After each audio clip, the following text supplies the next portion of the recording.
This hedgehog was strolling in a semi-open tunnel on the hillside and suddenly noticed giant quills. It was a porcupine.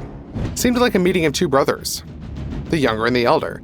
However, it turned out that the porcupine was a bit preoccupied. It was battling with a huge python that decided to attack the creature.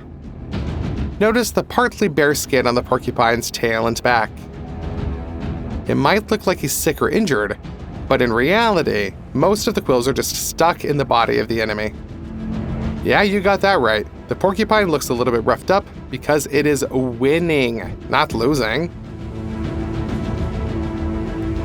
When a large python, almost the size of a small car, attacks it, the porcupine responds by turning its back and making several sharp movements towards the snake. This not only deflects the opponent's attack, but more importantly, pierces its body with quills, inflicting several puncture wounds that could literally devastate the reptile's internal organs. The porcupine attacks by turning its back to the enemy, which is a unique tactic that doesn't seem particularly fearsome at first glance.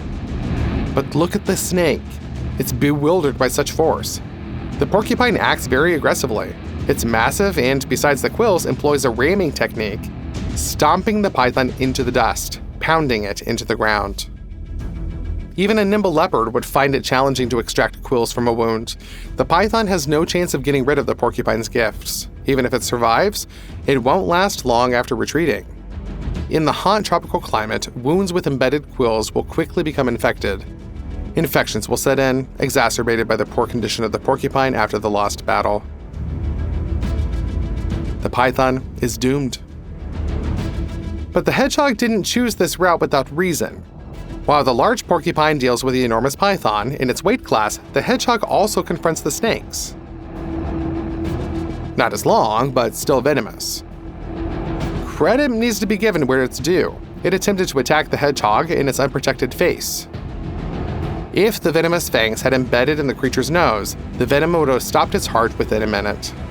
But the hedgehog proved to be a tough fighter, relying not only on defense but also on reaction speed. In this regard, the little one excels. Only with slow motion footage can you actually see how quickly it dodges the opponent's venomous fangs. The battle takes place at close range, so besides speed, the direction is a crucial factor. If the hedgehog had turned sideways, jumped backwards, or raised its head, the snake's second strike would have been fatal. Instead, the hedgehog made the only right move, tilting its head, simultaneously evading the snake's attack and presenting its quills against the reptile. The snake tried to penetrate this defense, but only ended up injuring its mouth. The armadillo has a reputation for being a cute and rather timid creature that, at the slightest threat, goes into a defensive mode, curls its body into a ball, and waits for the enemy to retreat, unable to penetrate its protection. However, the armadillo behaves this way only when it encounters large predators like lions or jaguars. Snakes are an entirely different matter. While foraging, the armadillo resembles a living vacuum cleaner, strolling through the forest and carefully exploring its undergrowth.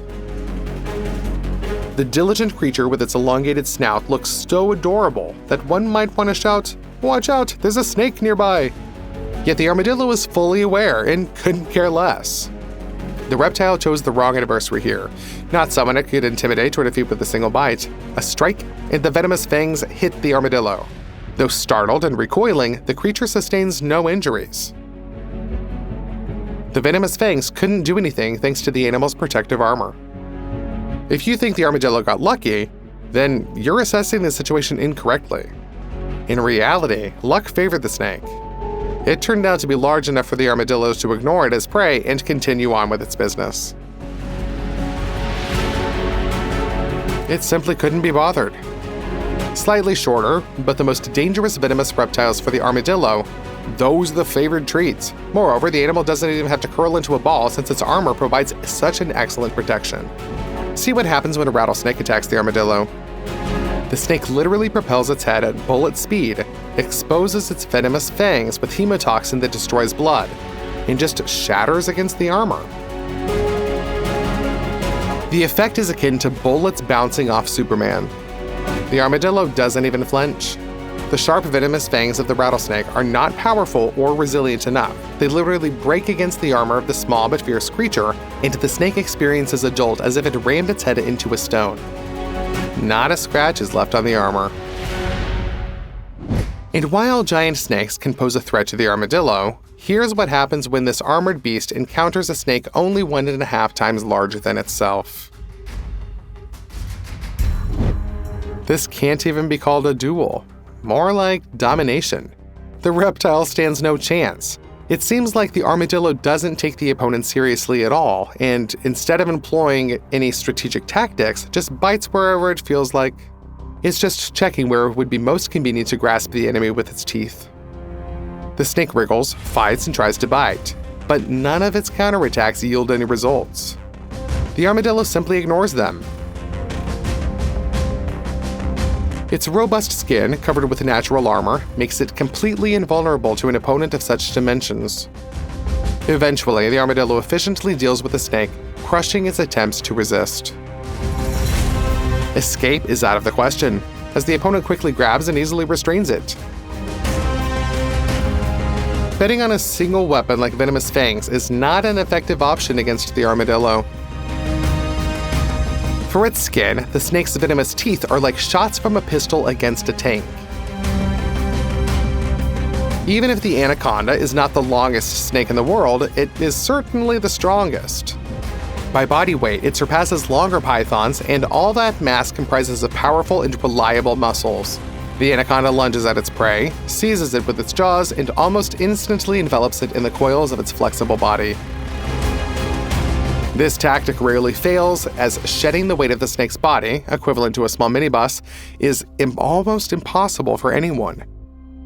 Contrary to common misconception, the anaconda doesn't have to seek the neck to strangle its opponent. It simply compresses the body and torso at any point, already causing severe damage.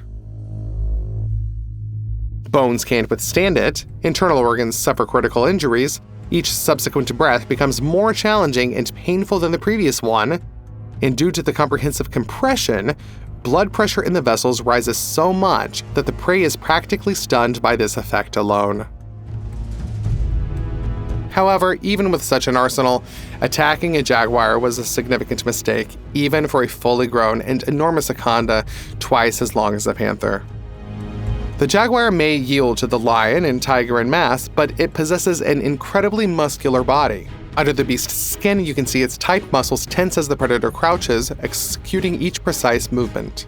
Power, agility, and the exquisite precision of movement coordination allow the jaguar to free itself from the grip of the anaconda before the snake inflicts serious damage to the panther. The cat manages to break free, but this is not the end, only the beginning.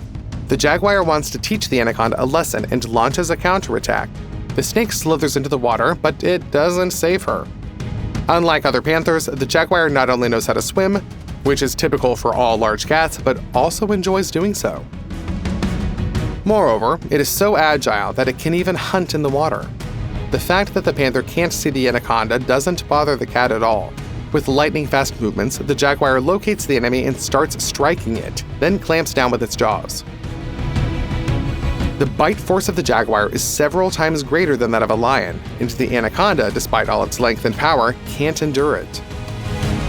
By clenching its teeth, the panther literally paralyzes the enemy. The anaconda tries to at least block the jaguar's snout, entwine its nose and mouth, but the opponent is way too strong. As a result of this battle, the jaguar triumphs over the anaconda and brings it as lunch to its family.